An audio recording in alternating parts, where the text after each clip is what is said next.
what's up guys? Just had this Toro brought to me, 622, 6 horsepower, 22 inch. I serviced this thing last year, working pretty well. A guy told me that, however, it won't roll backwards.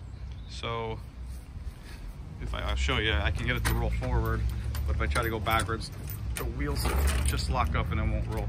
So what happens is on these, the transmission spring comes off or breaks,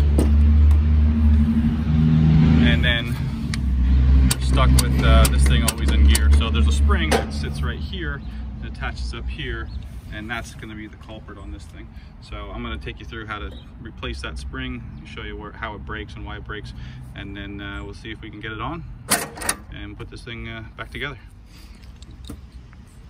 So this is the old spring. You can see the end broke off. Again, it hooks on here, and you can see right down here it hooks on the other side of this. Kind of blurry, but I got a new spring here. Looks like that, and let's try to put that thing on real quick. Hopefully I can do this with just a couple little tools here. I'm going to hook the bottom one in first.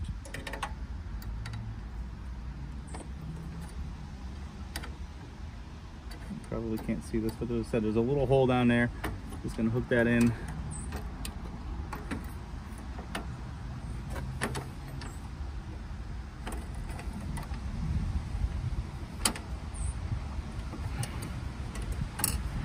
Okay, that side's in. Now I got to get this side up and over. I'm going to try it with the pliers first. There we go. Hope you can see that. And now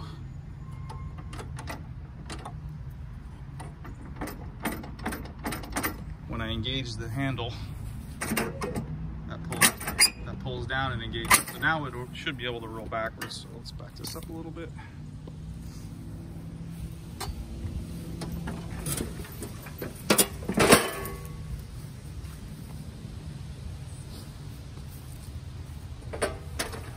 And now I can roll forward back. All right. So simple enough, just a little broken spring. If you have that problem where your machine won't roll backwards anymore, that is the problem. And hopefully that helps. Make sure you check out my other content. I'll be doing a lot more snowblowers for this coming season. So I'll catch you guys soon. Thanks for watching.